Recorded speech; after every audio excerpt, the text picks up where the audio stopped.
This is episode 76 with author and hiker Cheryl Strayed. Welcome to Wild Ideas Worth Living, an adventure podcast presented by REI Co-op, the brand who helps get you outside through gear, classes, and adventures. We talk to experts who have taken a wild idea and made it a reality so you can too. From people who have climbed the tallest peaks, started thriving businesses, and even broken records, some of the wildest ideas can lead to the most rewarding adventures. I'm your host, Shelby Stanger, and I hope you enjoy this show.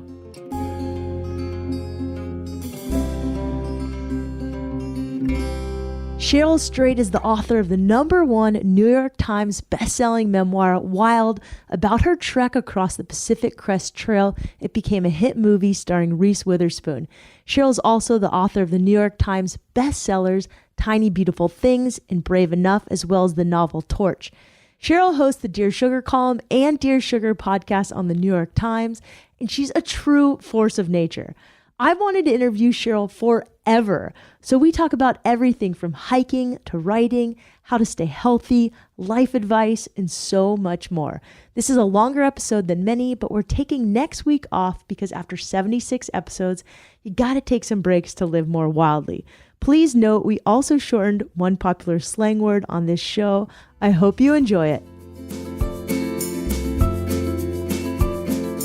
Let's just start with hiking. So how does hiking and outdoor adventure fit into your life right now? Now you have kids and family and you're busy. So what does that look like for you right now? It looks like that I do it every chance I can. And it is really the thing I love to do most when I have time to do things. And I also go out of my way to make time to do that. My kids know I have a son and a daughter. My daughter's 12 and my son is 14. And they know on Mother's Day and my birthday, we're going to be spending that day hiking. A couple of years ago, my daughter gave me a Mother's Day card that she made for me. And it's just said, "Mom, I love you so much. I'm willing to go hiking with you," which really cracks me up. But, I also really want to share that sense of adventure with them. And especially my favorite form of adventure is hiking and backpacking.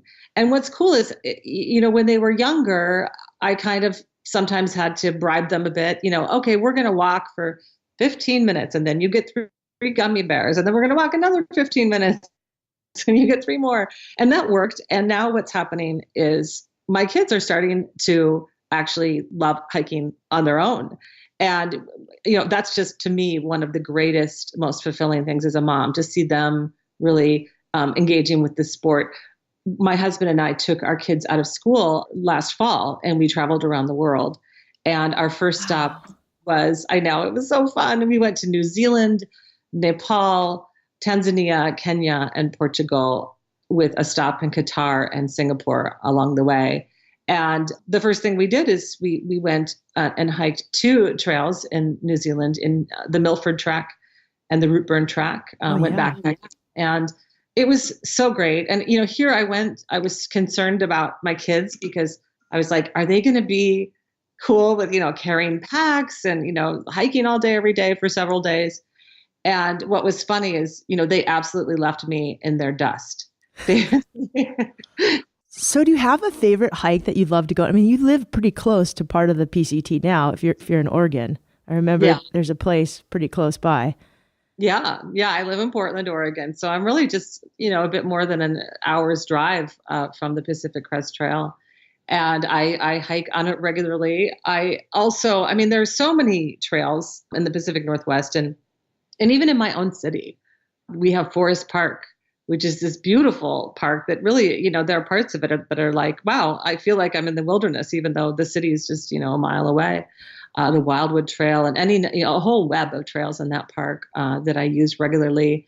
Also, we have our beautiful Columbia River Gorge. There was a major, terrible fire last summer. So a lot of those trails are damaged, but not all of them. I was with my family recently on one of those trails, and I was glad to see, okay, the gorge, not everything was destroyed by that fire, thanks to all the people who fought it and put it and contained it. But it's those are really, I guess, my go-to places.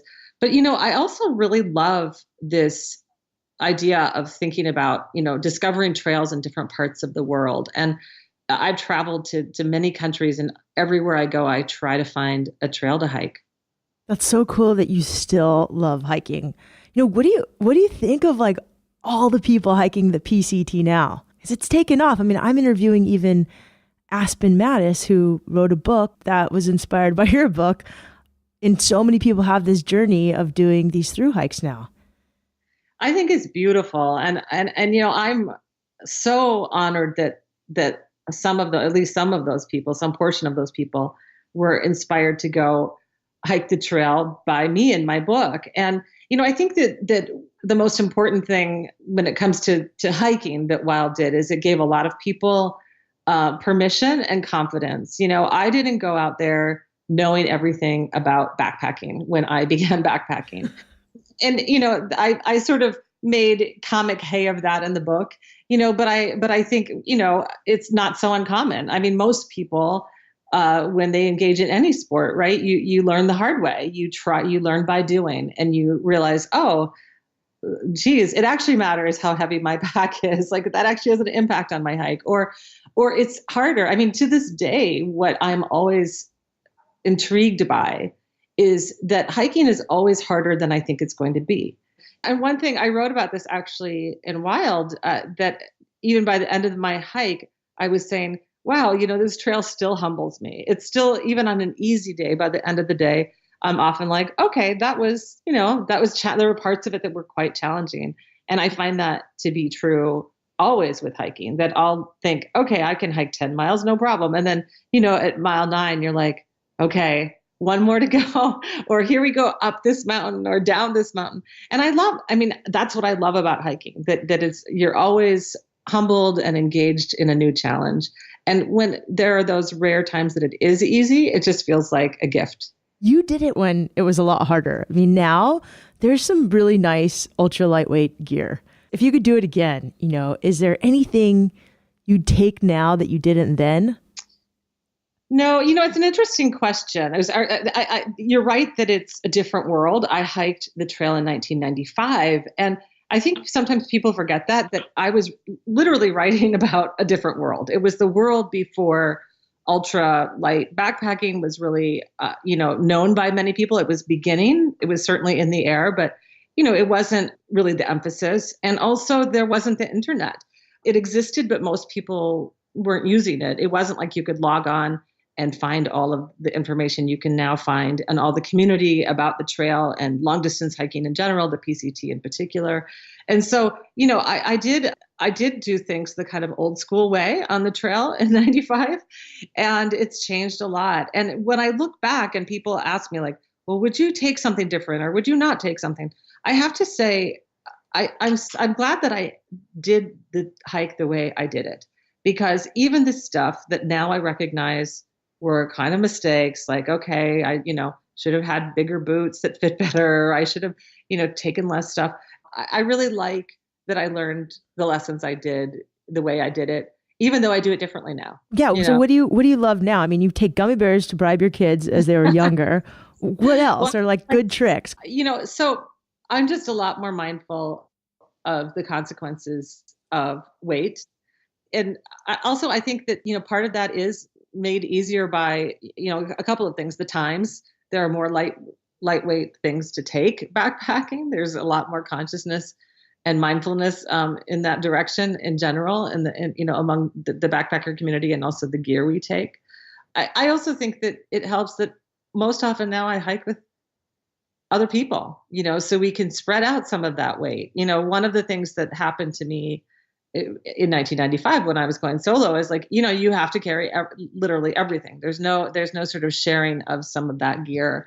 And, almost always, this is true for me, whether I'm traveling, on an airplane, on a business trip or on a backpacking, hiking on a backpacking trail, is I've always tried to remind myself that I hardly ever need all the clothes I think I'm going to need. So I always try to, get those clothes arranged on the bed and then like cut it in half and don't take everything I think I need, because you do end up almost always being able to wear those things over and over again. They might not smell great, but you can wear them over and over again. That's good advice about life. Just going lighter. I love that. Yeah. So we get a lot of questions about people just wanting to do something wild, whether it's a journey on land as a thru hike, or it's a giant surf trip or a paddle across somewhere.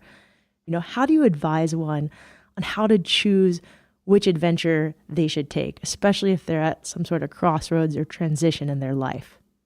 Well, I think first of all, the most important advice I have for anyone who's interested in doing something big is to do it. Is that if you have that impulse, do it, see it through, and do it in the near future. Do it as soon as possible, because life does have a way of giving us a lot of reasons not to go on that big adventure, that big trip. And so make it happen. And then, I'm such a fan of list making when I'm at any kind of crossroads, or I'm torn between this or that, is, I make a list of like, what are the positives of this scenario and what are the negatives of this scenario? And then compare those things. And, for example, I love land. I'm not really a water person. I love to swim, but I'm not ever going to probably be somebody who's like, it sounds really great to me to sail around the world. It actually doesn't sound great to me, but walk around the world sounds fantastic. And so I think you have to really think about like, what are you drawn to? What do you like to do? What are your sort of preferred, not just activities, but landscapes and environments? Are you somebody who's really excited by the idea of going into really cold places or really hot places? Or, what sounds, are you a mountain person or a desert person? And, what's cool about trails like the PCT, you can be in both mountains and deserts, so you don't have to choose. But what I'm getting at here is really assess what you're drawn to on kind of every level, and make your choice based on that. So these lists, this is interesting because I've heard you talk about this on another podcast before. You're a list maker. Now, when I make a list, usually I get so in my head that the list doesn't work. And it's an answer that comes in nature. Like I'll be surfing and the answer will come to me because, for example, quitting my job in 2009 made 0 sense on paper, but it was this gut feeling. So when you make these lists, I think you do it in a way where you address fear. Yeah. Can you talk a little bit about that? Because that's not something I would do in my list. That's different. And I like that. Well, what you just said is it made 0 sense on paper. But what I would say to that is you put the wrong thing on the page. Yes. That you were prioritizing, I think, probably other people's values. Like, okay, well, quitting your job is a bad idea because where are you going to get money, right? That's the first thing that we all think of in that scenario. That's not a bad, question to ask. But I think that, so many of us have been so conditioned all of our lives to really honor, those kind of like financial security and the things that kind of make sense because they're the things that other people have done throughout all time, go to college, get a good job, invest in your career, meet somebody great, marry them, have kids, that whole kind of American dream trajectory, which fits for some people and not for others. And, what I say is revise the narrative. And that list is not about the expectations that others have placed on you, whether that be family or the culture or even your own inner critic, but rather making a list about what is it that really excites you, what engages you, what are you afraid of? And, are you running toward that fear or away from it? Are you being ruled by your fears? Or are you looking it in the face and saying, you have something to teach me what you need to teach me, fear? And that's where I really try to begin that list, is what's in my heart, not what's in my inner critics, that kind of in your head when that inner voice is saying, this, you surely shouldn't do this. It would make so much more sense, Shelby, if you stayed employed. That would lead you to misery. Thank you, Cheryl. That's excellent advice. And I think it's helpful for anyone making decisions about anything. I want to know, what books do you recommend, especially for adventurers? A lot of guests who come on this show, they recommend wild. So what books do you recommend for adventurers? Oh, that's so sweet. I'm always grateful when I see wild on those books of those recommended books. I'm always honored. I love adventure books. And really, to me, not just adventure, but any kind of travel into the wild, especially, because I think that that's always something interesting happens, right? And you get to, in some ways, travel along the way with on somebody else's adventure. And so, what books have I been loving lately?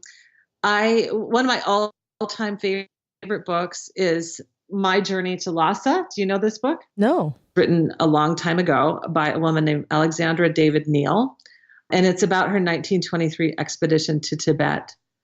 I also love this book that everyone sent me when it came out, Bold Spirit, Helga Espy's Forgotten Walk Across Victorian America by Linda Lawrence Hunt.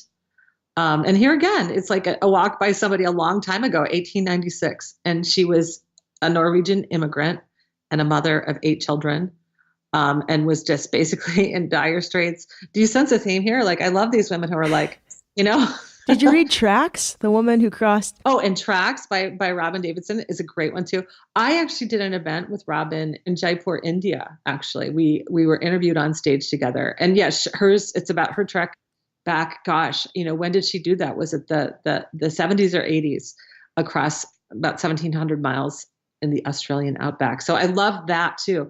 I also love this woman. Have you ever read any books by Helen Thayer? I don't know. I don't think so. She's an adventurist as well and a walker. She's written a few books. I don't know how many, maybe even many books, but the one of hers that I read and really just loved is Walking the Gobi. It's about her 1,600-mile trek across Mongolia. And Wow. She did that when she was 63, and she was with her 74-year-old husband. So they're, again, like, wow, aspirational. That's what I want to be doing when I'm 63. Yeah, so is that really what you want to be doing, 63? So what else, adventure-wise, outdoorsy, do you have left on your bucket list? Gosh, it's interesting when you just said, is that really what you want to be doing? Yeah. Is it just hyperbole that I just said that, or is it true? I think I would love to do that. I do think that I, would really like to sleep in a bed. Me too. I like that better than tents. I'm going to be honest. I'm going to be perfectly honest. So one of the kinds of long distance walks that have become appealing to me, and your listeners who are like, backpacker bureaus will be like, oh no, these things where you get to hike like, end to end. I think the next long walk I really want to do is I would love to like walk across England or something. I understand. I haven't done long distance walks in the UK, but you can stay at an inn and have dinner at a pub and have a glass of wine. Like I'm maybe into, what's the word? There's glamping, but what's the word for like luxury walking? I don't know. My fiance calls me a Gucci adventurer, so I like that too. Like we'll go on really giant runs and walks, and I'll Uber home. And he's like, "Really?" And I was like, "Yeah, I wanted to get like 20 miles in, but one way." But you want to Uber home. No, I get that. I totally, and that's, in New Zealand too, when we went on our backpacking trip, it was like, we're carrying our packs and you're hiking the miles, but yeah, we got to stay in these inns, these lodges along the way, and somebody else cooked you dinner, which is, wow, what a way to go. Yeah. I mean, I did the Amazon River and someone set up our tent and cooked us dinner as well, but it was the Amazon and it was scary and there was things underneath us, and like enough of the adventure was adventure-y and scary that sometimes a little comfort is good. I'm all for that. I love this idea. I think you should do a castle walk, like in Europe, where you walk and you stay at castles. Yes. Have you done any hiking in Europe or like no, France? That's next. Yeah. Well, see, they have like, one thing that's very intimidating to me about Europe is, man, they are hardcore when it comes to hiking. And they, many of their trails are just absolutely like, straight up or straight down. And of course, there's always like some 68-year-old Norwegian who's, like just blazing past you because they're like so fit, and they're fit from like, birth. They've been like skiing and climbing up mountains, and, there's just no way that we can hike as fast as them. My husband and I we have a phrase that we say between us. It's remember the Danes, because we once met these really old Danish people who like hiked about, quadruple the speed that we could hike. Speaking of fitness in the Danes, one of our listeners at Mad Hirsch wrote in and they want to know, how do you keep yourself so fit and healthy? Oh my gosh, I don't keep myself so fit and healthy. That's I'm glad I'm glad somebody out there thinks I am. It's like everything, I mean, I go in and out of phases of my life where I am better at following through with that commitment to my health and to exercise and, eat right and do all the things that I constantly aspire to do. So, for me, it's goes back to that again, that sort of daily struggle of asking yourself, putting on that, like, sort of metaphorical list, who do I want to be today? What do I want to do? And, sometimes I go through phases of my life where I fail at following through on the list, and because other things, interfere. And so I think, to me, when I think about fitness and health, it's like a lifelong commitment. There's a long view and there's a short view. And it's the long view is, who do I want to be over the course of my life? What are the things I want to do with it? And then what happens on the micro scale is every day you have to make that commitment anew. And I'm there right now. I'm planning to I decided to walk the Portland half marathon in the fall, which I know that the half marathon, that seems like, a lot of your listeners are like, 13 miles, that's not that far. And that's true. I can walk 13 miles tomorrow if I want to. But what I found is that saying I'm going to do a thing, like signing up for a thing, it helps me keep my focus. And so even though that's not it's not going to be a really hard goal for me to achieve, to do that, to like walk a half marathon, it centers my focus, and it in so many ways allows me to follow through every day. Like, okay, I'm going to go walk for an hour today because I've got to train for that thing. Well, yeah, it's also a really good tactic because you're so busy. I mean, that's one of my questions for you is like, how do you balance time for you in between being a wife, a mother to two awesome kids, and like, gosh knows how many commitments you have a week? A lot. I'm writing and I have the podcast and I do lots of public speaking, and I have a too busy life. And, the answer to that is I don't know about balance, that I am always trying to attain it. And part of my kind of clarity around it has been to, in some ways, let it go and to say, this is an era of my life that I'm just really busy and I've got lots of things going on, and I'm going to do the best I can do. I'm not going to be able to tell you by the end of every day that, yes, I chopped my own vegetables and cooked a fabulous meal and did an hour of yoga and went for an hour walk and wrote for 3 hours and worked on my podcast and answered every email and, on and on and on, had quality time with my husband and my kids. Like, that's just not true. And when I try to make it true, I suffer because every day I feel disappointed in myself. And so I think part of being healthy is, and again, this goes back to something I said before, it's saying like, well, what can I do? I can't do everything, but what can I do? And then, what's reasonable? What's a reasonable course of action? How can I attain some balance? Maybe not every day, but over the course of, say, a month. How do I fit in all these things that are important to me over a longer stretch of time? And so, that's been my solution, is to try to take a longer view of balance. And also that sense of like, time passes and there will be other days when I can chop all the vegetables and do yoga a lot. Maybe that's what I'll be doing when I'm 63. You'll be chopping vegetables. I'll be coming over for dinner. I love it. We're going to take a quick break to hear about our sponsor. When we come back, Cheryl gives her famous advice, shares advice to writers, and also talks about the party she would throw and so much more. Stay tuned. This episode was brought to you by Altessa, a series of outdoor events designed for women who long for a life of discovery. So whether it's committing to a 3-day weekend retreat on a mountaintop or an energetic one-day outdoor festival featuring female artists, music, and speakers, Altessa has your outdoor aspirations covered. The great thing about Altessa is women from all walks of life come to connect or even reconnect with themselves and each other in the outdoors. I'll be at some Altessa events this summer, and I'm really stoked to be part of this amazing event series.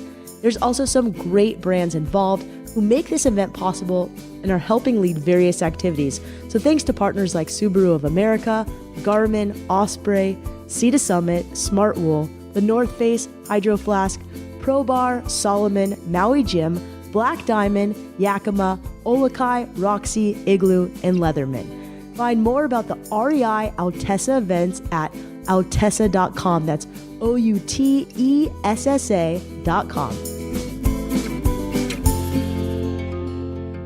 What's the best reiteration of your famous advice, write like a mother? What have people taken that into that just totally makes you laugh? Oh gosh, so many things. I have signed countless books. Engineer like a mother, mother like a mother. That's one of my favorites because of the double, the double mother.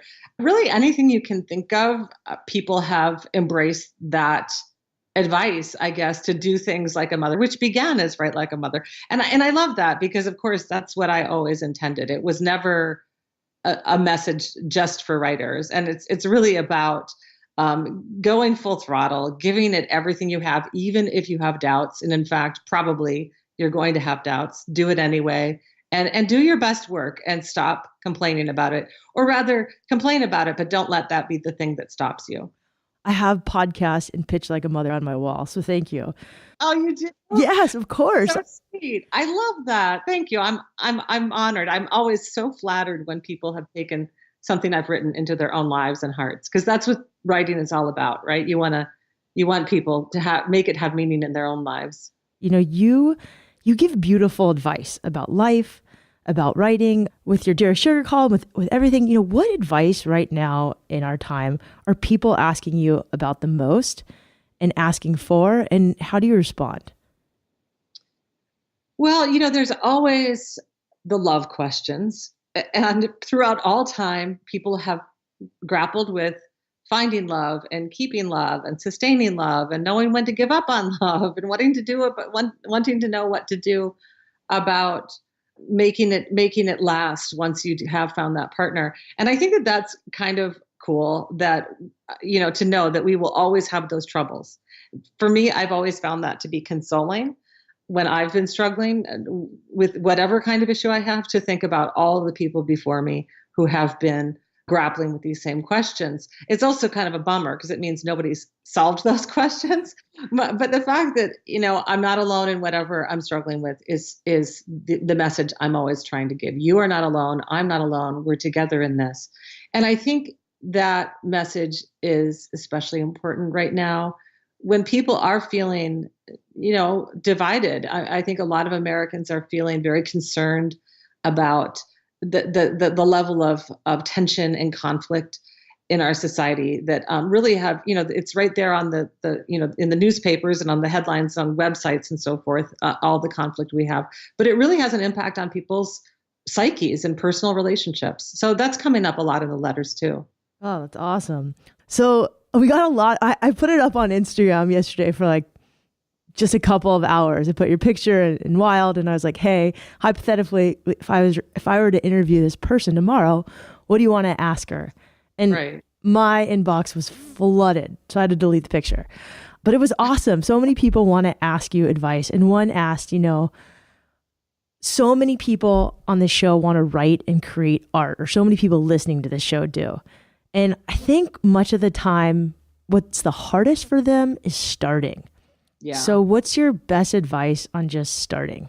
Well, let me just say to everyone listening, it's hard for me to start too. It's also hard for me to keep going. It's hard to do it, and I think this is kind of connected to what I was saying when I was answering your question about the list. This notion that well, let's see, you quit your job, that means you have no money. So that means you shouldn't do it, right? Wrong. And I think that, so many of us are taught to read these, to really misread these cues. So, okay, it's difficult to start. It feels like, when you do start, what you've written down or created, it's sort of silly or not as good as you want it to be. So that means you should stop, right? Wrong.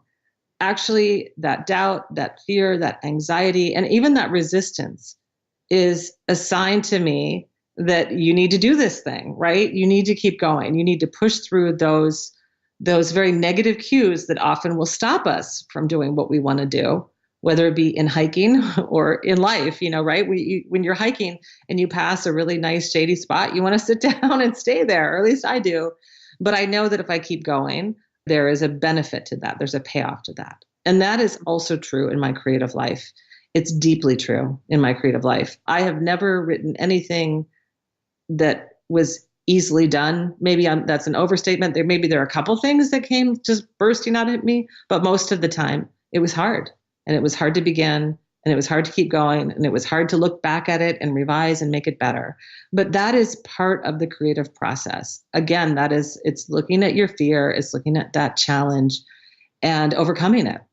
Is there something, though, to the feeling that when you're meant to do it, it does come a little easier? I just remember hearing you at Warwick's in La Jolla years ago. I think you were reading from Tiny Beautiful Things. And it was a long time ago. And I said, how long did it take you to write Wild?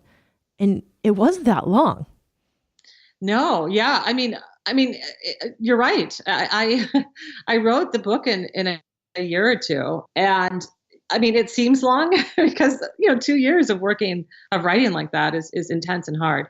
But yeah, I mean, I think that the book before that, my first book, Torch, took me more like 7 years to write. Yeah. And, in those couple of years I was writing Wild, there were so many days of fear and resistance and even sometimes a month or two at a time that I didn't do any work at all. But I tend to be a binge writer. So I would maybe go a month without writing, and then I would spend a month doing almost nothing but writing, even though I had 2 little kids. So, every spare moment, writing for hours and hours a day and not sleeping very much and just working really hard, so it felt, those 2 years were really hard work. But yeah, you're right. It was pretty quick. Same with Tiny Beautiful Things. That book was written as I was doing the edits on Wild. Week by week, I was writing this column for the Rumpus, and I sort of accidentally wrote that book, but that doesn't mean it came easily. I love that. I think what's so interesting is a lot of the recent writers I've interviewed are binge writers. And that is so refreshing to hear, because I think I read The War of Art, and he says, show up and do the work every day. So I went to a coffee shop for an entire year at 5 a.m. every morning, and I sat at my computer and tried to write a book. And I did, but I didn't like it, and I killed it. It just didn't feel authentic. And then today now, I approach writing so much differently. I won't write for months, and then I'll go and I'll just write for like 3 days straight. And that just feels so much more authentic. So I guess in all creative aspects, is that sort of the approach you love to take? Some people are just busy. That makes more sense. Well, I think that's, for me, again, another really liberating lesson that I learned as a writer is, I had that similar kind of instruction, like, well, you are not a real writer if you don't write every day. And that's absolutely false. I think that there's no one way to be anything. And certainly there's no one way to be a creative person, to be a writer. And, you have to make this work fit into your life. You have to make decisions and follow through with them and be disciplined, but those decisions have to be reasonable. And I liken it to, I'm probably like a lot of your listeners, like always aspiring to kind of eat healthier or exercise more or, do this or that. And I'll be like, sometimes when I'm extreme, like, okay, I'm going to eat only vegetables for, the next 60 days or whatever. And then it's like by day 3, you're just like, okay, give me a glazed donut, please, 3 of them. And, because you're just like, this is not it's not realistic. But what if you do make a realistic plan about your diet and it's, eat some vegetables every day for 60 days or whatever that is? It's the same thing with our creative work. It's saying, okay, I can't write every day right now because I work full time or I'm with my kids, nonstop on these days or whatever it is, whatever things are in your life. But here, I can work all day on Tuesday next week, and I'm going to make sure to protect that day so that that's what I can do. And I think that that's what I always want to tell people who want to be writers is, make a plan and follow through. And even if it's a modest one, even if it's like 2 hours a week, trust me, you're going to get lots more writing done doing that than you would if you just sit around and whine about how you wish you could write, but you don't have any time to do it. I love that. So for those who do want to get their work in the world, today there's a lot of options. There's just a lot of media. There's podcasts, blogs, books. So many different outlets. So how do you advise on where to get your work in the world and knowing where you should? Yeah. I think that just because work can be in the world, it doesn't mean it should be. I think that there's something really very much I value as both a creator and a consumer of other people's creations is, an adherence to craft and an adherence to a sort of value system that says it matters to me that I do really good work and that I go through a kind of rigorous apprenticeship, essentially. And so I always, say like, that's, the most really rewarding piece of making art, I think, or writing, or, any of the is the creation, and play around with that, go into the metaphorical woods with yourself for a while before you step into the meadow and show everyone your great thing. And then when you do, there are, as you say, so many options. I love that like the podcast world has taken, I have a podcast too. And like everyone I know has a podcast, and it's pretty cool. But, when it comes to writing, I think the other thing, and probably podcasting too, it's always nice too to have, other people's opinions, people who also have some expertise. Certainly, I'm always grateful to have editors who are saying, this piece you can do a little better, or that part didn't work. And, same with my podcast. I love that I have a producer who can really help bring that conversation that I have on my podcast to the next level through her production, essentially. Yeah, I love my editors and producers. Social media is another way people tell stories, and it can be pretty weird, but it can also be pretty positive. And I saw on your social media that you take your kids to protests. We talked about your kids, and they just seem really, really cool. A lot of kids today, they're just really cool, really aware. So what do you think of this whole new youth and student movement? Yeah, no, my kids have participated. Well, they've been to many protests in their life. Really, my husband and I have always raised them with a social conscience and a moral obligation to be active citizens in this democracy, and they are. And it's really cool to see them really stepping forward on their own now in response to the student movement that began with the March for Our Lives and continues. And so, yeah, I'm really proud of them and supporting them. And, it really is part of, I'm not a religious person, but I'm a really, I really have a lot of belief that we are all divine. And I've always taught my kids that kindness is the most important value that I hold. That's the thing I want them to be when they grow up, is kind. I don't care if they're a doctor or a lawyer or whatever. I want them to be kind. And they know it. And I love that they've carried that into their lives and into their school. Really, their school did a walkout, and Portland Public Schools, to their credit, was really supportive of it. And I thought that the schools did a great job supporting the kids in making this, expressing their First Amendment rights, really making their voices heard. I love that. I love talking to young kids today. It's really refreshing. They're really smart. They're really engaged. And I think this whole movement has been really eye-opening to a lot of people who traditionally judged millennials and younger people differently. Yeah. So people come up to you, I'm sure. I've even saw it at one of your book signings. And they come up to you, and I'm probably even acting like this. Like, we've known you forever because you've poured your heart to the world. And I'm sure people come up to you with dire questions and needs. How do you deal with that responsibility?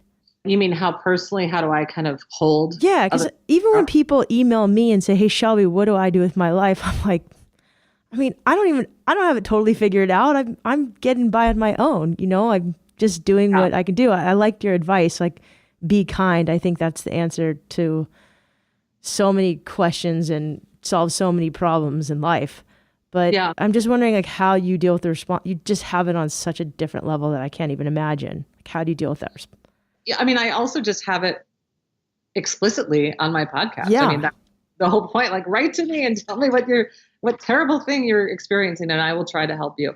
So it's actually part of my job. And certainly in all of my books, even though Tiny Beautiful Things is the one that's explicitly advice, I think that people really read my other books very personally too. I can't tell you how many people have said, Wild saved me. Wild saved my life.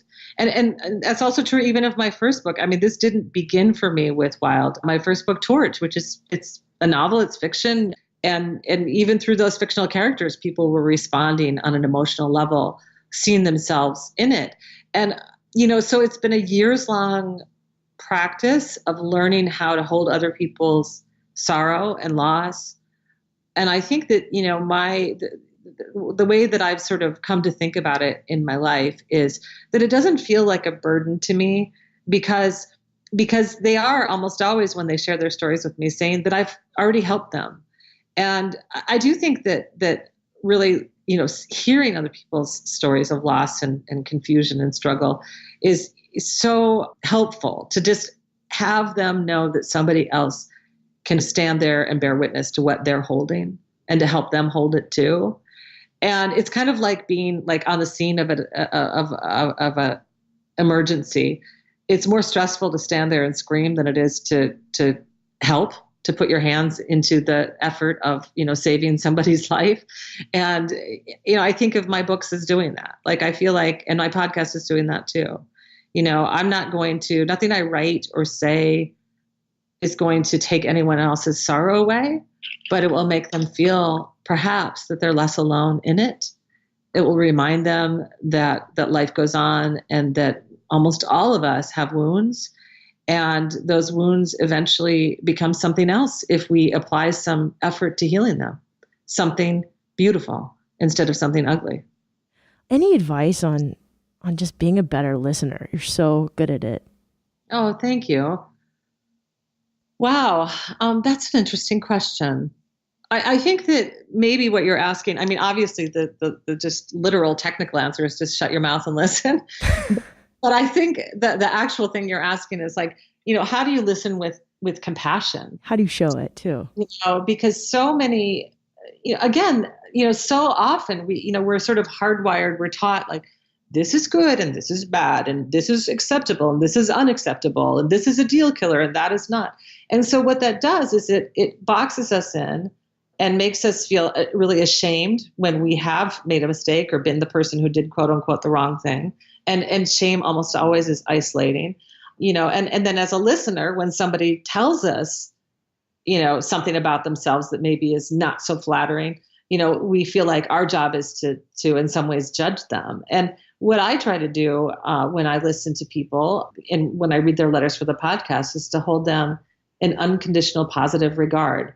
And that is to say that my job is not to make a judgment about whether you're right or wrong, or you did the bad thing, or you're good or bad, any of that stuff. My job is to listen, hear the story, and try to illuminate it in some way. Try to offer some words or some way of thinking of the problem or the experience that is sort of beyond what that storyteller, that person talking to me or writing the letter, can see or hear or perceive right now. And so listening really is about saying, here, it's making the story, it's receiving the story and then sending it back to the person in a way that is in some ways illuminated or broadened or deepened. And so, I think that's about not being judgmental. It's about not making that your first order of business of, determining whether somebody's good or bad or right or wrong. We all know that we're flawed as humans. We all know that we're complicated. Nobody's all good or all bad, or at least very few of us are. The best people in the world have made mistakes that are really very harmful and sad. I mean, we all have, right? And I think that the closer we can get to acknowledging that as individuals and as a society, the better off we're going to be. Now, what do you look for in mentors, and who are your mentors today? Kindness.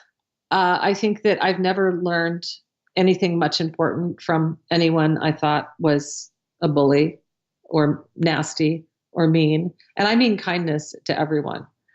And I've had the fortune of having people like that in my life. When I was in graduate school, I got my MFA at Syracuse University. George Saunders, the writer George Saunders, was my mentor, and he is an extraordinary human. He's a great writer. He's also a great person. And he's such a model for me in that regard. Those are the kinds of people I admire. I also I think that, I've never been a person who looked to one person to teach me the lessons. I'm not really much, I don't have many mentors when it comes to like this one person who I followed over several years and they taught me how to be, but rather I'm always learning from other people. And that's, I think that that's a powerful thing, to just learn lessons that are offered up to us in our lives all the time. And they come from all directions. But you're also buddies with, like Oprah. Oh yeah, no, Oprah's been great. And that's I was just going to say one of the things that Oprah that I've always been so impressed with her is, the first time I met her, she was she was like nervous and excited to meet me, and I was just like, "What?" I mean, I could just see in her eyes that like that she was excited like that, and I was like, "This is Oprah. I'm the one supposed to be nervous and excited," and I was nervous and excited. But what I saw in her was her vulnerability. I saw in her that she hadn't forgotten that she's a human. She didn't like believe her own breast. Like, I'm the diva, I'm Oprah, and so everyone has to kiss my ring. The minute you start like moving through the world that way is the minute you just lose your own humanity, and that you do stop learning from people. I've never been at risk of doing that, but boy, seeing the way that Oprah does that, I was like, yeah, that's who I am and who I want to be. And, she is a wonderful mentor to me in that way. And we've had many talks. We've become friends, since that first conversation. And she's given me lots of good advice about, especially, she saw as Wild, was putting me in a different kind of spotlight. I was like, whoa, I don't know how to be quite so public. Like how do I do this? Because of course I am somebody who puts, my vulnerability is right there for public consumption. I tell you the intimate stories of my life, and I don't really shield that behind much. And Oprah does that too. And so we talked a lot about how to do that without losing yourself. Elizabeth Gilbert was also extremely helpful to me in this regard. She and I had some pretty important email exchanges at a time when I really needed her advice. And she was right there for me and with me. I'll always be grateful to her for that. I wouldn't say that she was my mentor, but she was certainly she was a real sister to me in that old classic sense of the word, that feminist idea of sisterhood. She was that to me. Can you share some of that advice? I mean, I'm still fascinated with, being a writer and hiker. Those are kind of introverted activities, but you're so public. Right. And so, what kind of advice did they give you about that? Yeah, well, I think, that idea of the writer as introvert, I think that's been, maybe a misperception of what writers are, or maybe even what introverts are. Cause I'm such an extrovert. I think I even say on my social media, my description of myself is an extroverted hermit. Yes. It is that on my sort of handle on Instagram or whatever. I'm an extroverted hermit, and I am. I love to be alone, but I am not an introvert by any stretch. I get lots of energy from being in community and talking and being public. And I've always been outgoing like that. And yet I also love to be alone, and I need to be alone. That's where I really get my energy too. So it's from both places. And, I do think that I guess what it comes from is, when I think about the work that has been the most meaningful to me, the kind of art I love, the kind of person I love, it's that work that is honest, that is bold when it comes to exposing the emotional life. I've always been curious about the deepest, most personal, intimate things. Always. It's been like my lifelong obsession. So as a writer, I want to make that for you. I want to make you the best thing that I like to consume. And so, I always knew I had to be kind of fearless in that regard in my writing. And, that comes with a price. I mean, it's in some ways it makes me open, when people want to write really mean things about me, and they can write mean things about the things that mattered the very most to me. They can mock me. They can mock my grief over my mother. They can mock my sex life. They can mock the decisions I've made about myself in every way, because I've put them out there for public consumption. But that's a very small, really, it's a very small portion of what I've received in response to my work. Most people, what they say when they encounter somebody like me who's willing to really show herself, is they say, wow, me too. You said this thing about yourself that I've never heard someone say, and I thought I was the only one who felt that way. And thank you. And so, that to me is so much more powerful and interesting than any negative thing that people have to say about me. And so part of, my coming to terms with who I was becoming in the public eye through Wild and Dear Sugar and so forth, is that I had to accept that not everyone was going to love me. And that was part of the deal. And it was okay that, I'm not defined by the people who love me or the people who hate me.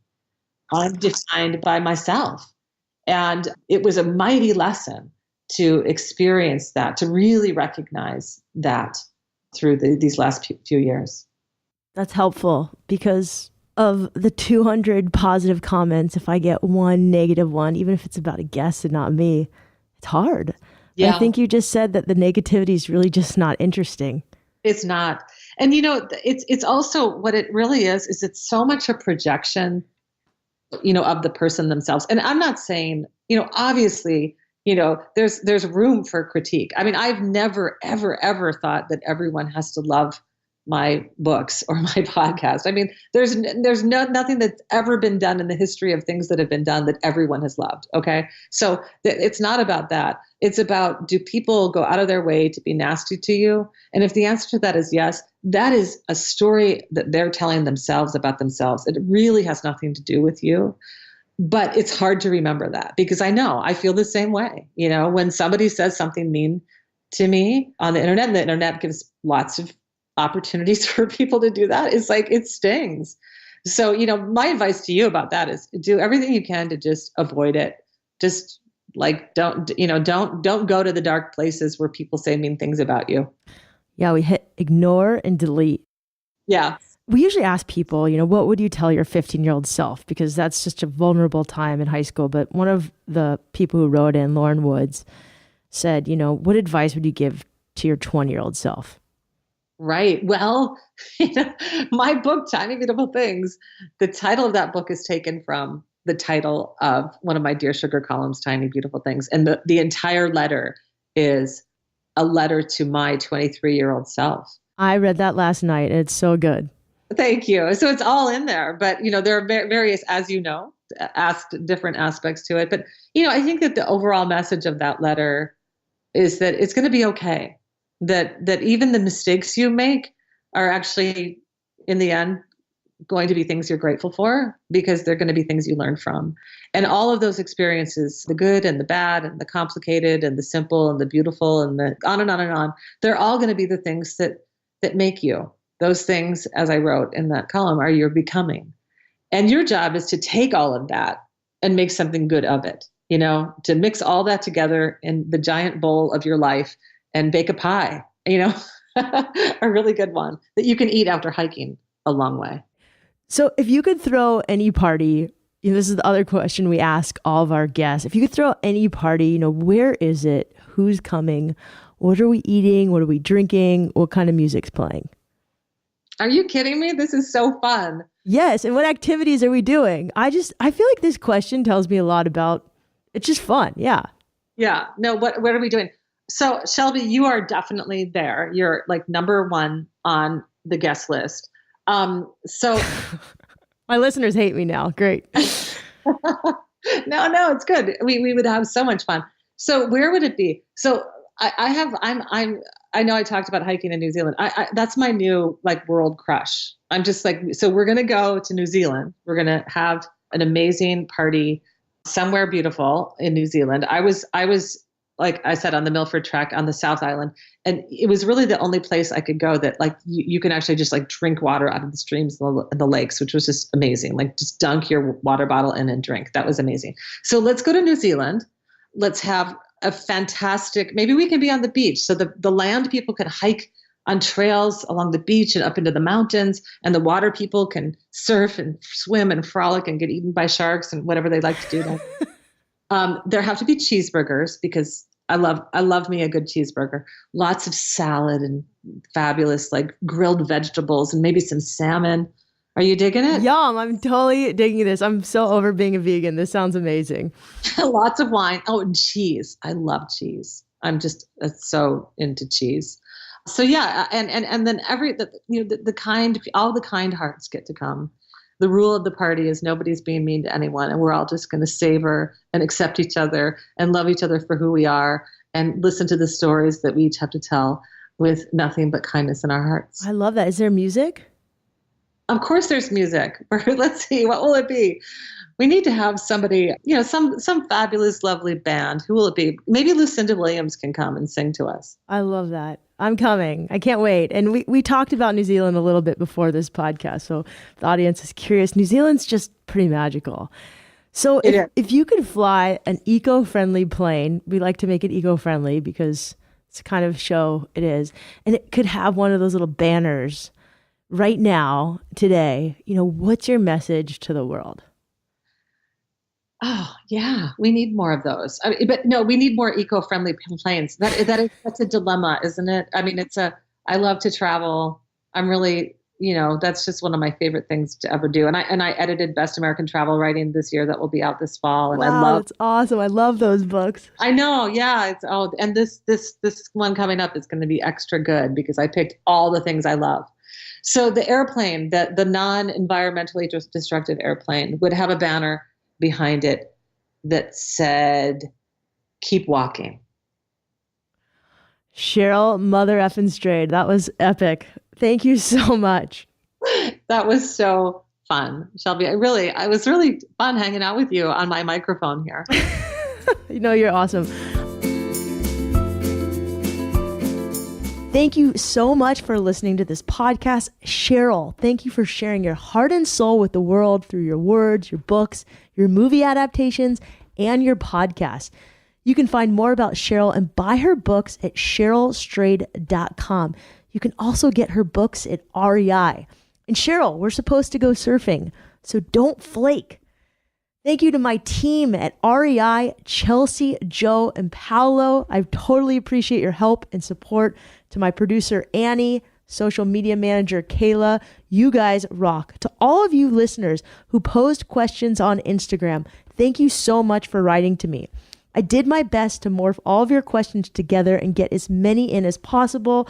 I really appreciate it. I'm going to list a few of you who wrote me. There's Hiking Han, Madasayano, Second the Road, Delilah LaRoe, Mishfish49, Rain Child, TL Gala, Mad Hirsch, Rachel62, Heidi Ann Williams, SoCal Runner Gal, They Call Me T, Steph Jagger, Valerie Snowflake, Action Sports Law, Lisa Benoist, Sporadic Sojourns, Susan Renee Bright, Love Maine, Alice Graham, Country Photo Chic, Seabaird 999. Thank you all so much for writing me. And thanks to all of you for listening. Remember, the best adventures often happen when you follow your wildest ideas. We're taking next week off, so hit subscribe on Apple Podcasts or Stitcher or Spotify and listen to the previous episodes. We have a ton of episodes for you to get caught up on. We'll see you week after next.